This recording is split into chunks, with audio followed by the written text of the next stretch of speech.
yours. Pedagogy for social sciences component, you must have seen the course Bulbul had kept showing it to you. It has quite a chunk, because this is, I think, about contextualizing that we were talking about. So even when we prepared the outline for the course, we had a sense that maybe we need to explain why this course is on the United States and why you should come and pay money and take the course. So some of it was, about business. We thought that would be very interesting because most of the people who want to self-finance courses have an interest in some kind of, understanding money matters, and business has its own followers. And in a theoretical level, global crisis of global capitalism is such a major issue today. Most of us, as teachers, as followers of international studies and everything, we follow that. So let me not waste time and invite Sumati, who I can't think of a better person, Sumati, and it has been enriching to have you earlier with us. American economy and overview, and I love the word overview. So let's hope you have time is yours, and I don't know what time to set. So, as you wish.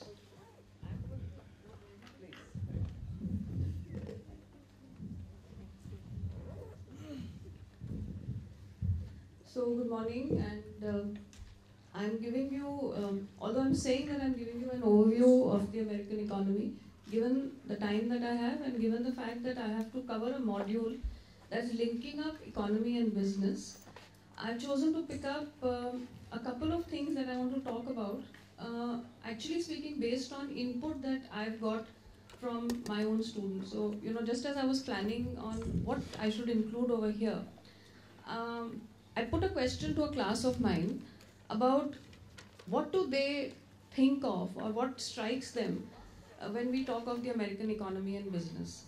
Based on input that I got from them is what I'm putting up here, because I think, like what a lot of other people have also been saying, this is a course that is perhaps for the uninitiated. Also, economics, many seem to think, is technical, complicated, not easy to follow. So I thought we'd start with something that the student body can relate to. Even the student body in cities like Lucknow and Allahabad, for instance, and link that backwards with the economy, and maybe hopefully take it forward depending on the kind of class that you think you're going to have and the kind of student body that you're going to be dealing with. So based on when I asked my students what they associate with the American economy, 99% of them said this, agla slide le lijiye, and this, which means that something contemporary, something that they connect with in their everyday life is their notion of the American economy. Another thing that they talked about and they had lots of questions about was also what Professor Vijay Lakshmi just said, the crisis of capitalism, so to speak. And these are the two things that I'm going to be looking at in some little bit of detail and trying to establish backward and forward linkages, as they say in the supply chain of curriculum development over here. So, aage first slide pe chale. Next.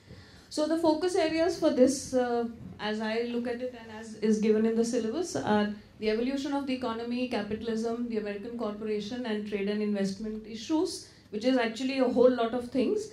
And to my way of thinking, the salient features of the American economy are that it's a market economy, that there is freedom of enterprise, which translates into competition, that invention and innovation is a huge component of what has been happening and which has taken the economy where it is presently, that the role of the state has changed over a period of time, and that the economy now likes to call itself mixed in temperament, with the state beginning to play a rather more prominent role now than it ever did.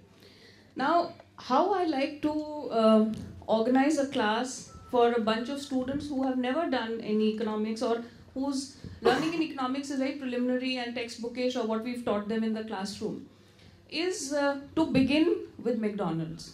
You see, McDonald's is something that, at least in Delhi and in places like even Lucknow, students have seen, looked at, experienced. And what I like to do is to organize my class into a group, and a group that is mixed, which means it consists of students who, since I am from the Delhi University, who belong to Delhi and who've come from outside, a heterogeneous group, and send them out to McDonald's. The reason for that, to understand how McDonald's operates as a global business corporation in a city like Delhi, or in a city like Lucknow, or in a city like Allahabad, or I had a group that went to the city of Ahmedabad and did a project over there. And the reason I do that is because, as I said, I consider the basic features of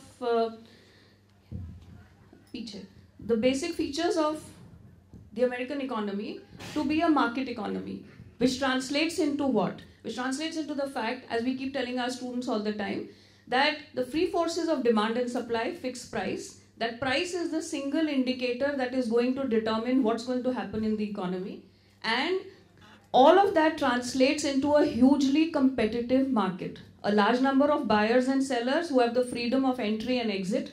And what's the role of the government over there? To ensure that this freedom of entry and exit is able to happen freely, that there are no impediments, that there isn't any concentration of economic power, and that anybody who thinks has the ability, whatever that ability may translate into, to operate in the market should get a chance to be in the market.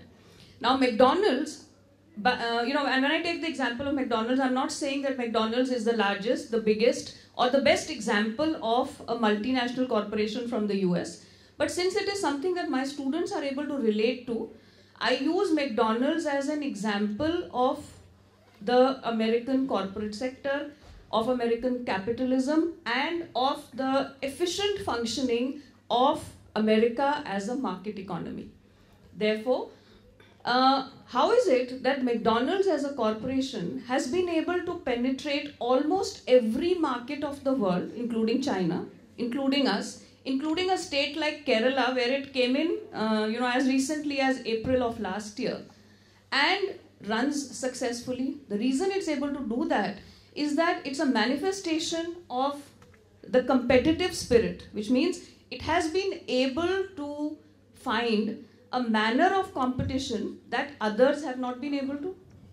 And what is it that gives to McDonald's the ability to compete vis-a-vis others who don't have it? So in the Indian context, who are McDonald's direct competitors?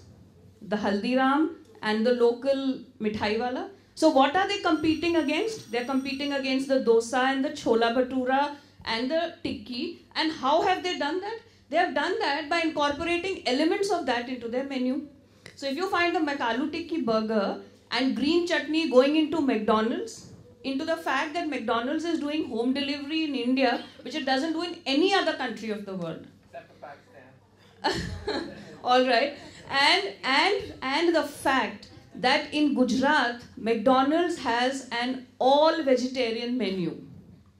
Now think, a corporation whose business is based on the beef burger comes into a country and has an all-vegetarian menu, certainly I think deserves to be a component of my American Studies class, right? So I'm teaching my students how businesses develop the ability to compete because they belong in a system like the American economy, where they are basically grounded and which taught them or gave them those skills vis-a-vis many others that couldn't get those skills in other parts of the world. A point that I like to emphasize to my class, which I'm sure teachers of economics do all over, the American system of capitalism is a pro-market system, not pro-business. And when I say that, I mean the market must reach an efficient end, and the state intervenes in the market to the extent that it possibly can to ensure that the market meets an efficient end. And that efficiency translates into giving enterprises the ability to compete, which is what McDonald's is all about, or which is what Google is all about, or which is what Microsoft is all about.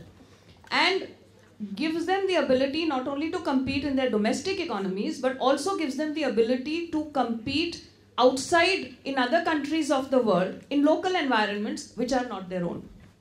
So that's point number one. The other point that McDonald's makes effectively and efficiently is that as a transnational corporation which is stepping out of the home country into another host country, it's a form of FDI. And we theoretically tell our students FDI carries with it the benefits of foreign exchange. So certainly McDonald's bringing a lot of American dollars into our economy. And where are those dollars going and how is it benefiting the local economy is what I'd like my students to look at carefully. Now, while that's not something that, as they go around and do a survey and try and measure elasticity of demand of the McDonald's burger versus the Haldiram Chola Bhatura, what I do want them to look at and what I do emphasize is that McDonald's came into India in 1991, started operating in 1995. So what was it doing for 4 years? For 4 years, it was establishing a local supply chain, which means what? The fact that the McDonald's burger has the best iceberg lettuce you've ever had is because it comes from a certain farm in Pune. The fact that you get a vegetarian burger only in Gujarat is because Mrs. Bector, based in Ludhiana, makes it for them. And for the fact that the French fries are just so and the tomato tastes just really nice is because there are farmers in Ludhiana who were trained to do that. The point I'm trying to make, the spillover effect of FDI is ably demonstrated when you look at McDonald's. So, when we take up McDonald's as a story of the American economy, it is able to tell students who have no background in principles of economics and what is a market and what does the price do as a signaling device. I think we're able to tell them a lot of things by, doing something like that. So I personally would like to introduce students to this component of the syllabus or this component of the course in American Studies through an exercise like this, where they will go out, where they will find for themselves. And I think the good thing here would be that there would be many who, not many or maybe depending on the class, but in my class, some who come from towns and cities where there isn't a McDonald's. The learning exercise that happens when they're in a group, a heterogeneous group where you have students who've lived and studied in Delhi and who've grown up on McDonald's versus those who've never tasted a McDonald's burger is also a learning exercise and develops huge insights for students and their perceptions and all that kind of thing. So that is the one thing that I... This is final. I should have done this. Are you giving me 1 minute or 2? Yellow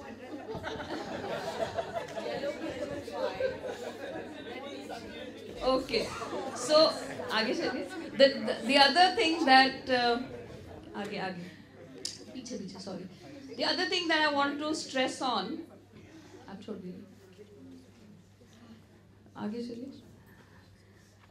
is the state of American capitalism today. You see, American capitalism and its features of the invisible hand and Adam Smith and all of that. A central feature that I like to tell my students, a central feature is that Smith said the market reaches an efficient end because of the self-interest that's inherent in the fact that each man works to further his self-interest. Which means what? Which means when you, I and all of us are part of a market and we are all looking to further our own self-interest. In the process, we are furthering the interest of the system as a whole in the best way possible. And the reason it happens is because the market has no concentration of economic power. Over a period of time, however, the American economy has gone through a series of changes, two of which I think are really notable. One, there is a concentration and a growth of the managerial class at the higher level, who command and who have at their disposal a huge amount of financial resource, which goes through the capital market. So capital market transformation, the fact that the capital market's not acting merely as a financial intermediary linking up the saver with the investor anymore, but the fact that it is acting as an instrument through the subprime loan, through securitization and financial engineering, it is being able to further the greed of the top level managerial class is what caused the the crisis and its contagious effects, which went all over the world. And that's something I'd like, to talk about in my class. But this is a complex thing, it's a technical issue, hard to explain even to students sometimes of economics and finance. So the tool that I am suggesting for that, which we'll come to the end at the teaching resources, are a set of movies which very, very ably, talk of these things. So, ek aage chaliye.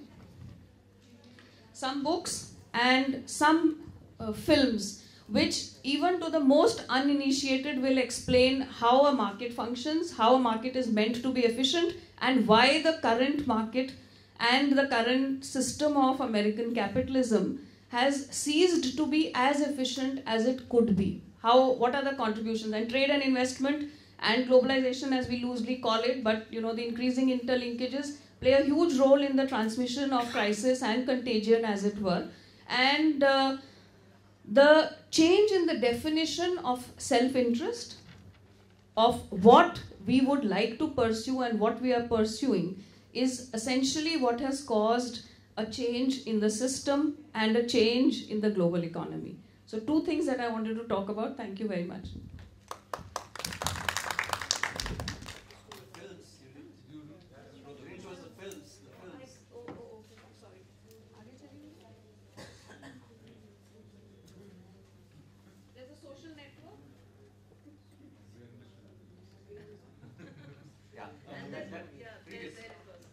Previous slide.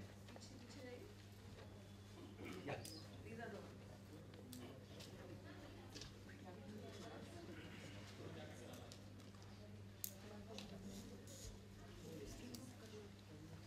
Sumati, Michael Sandel, if you can pull that out of the YouTube, it's fantastic.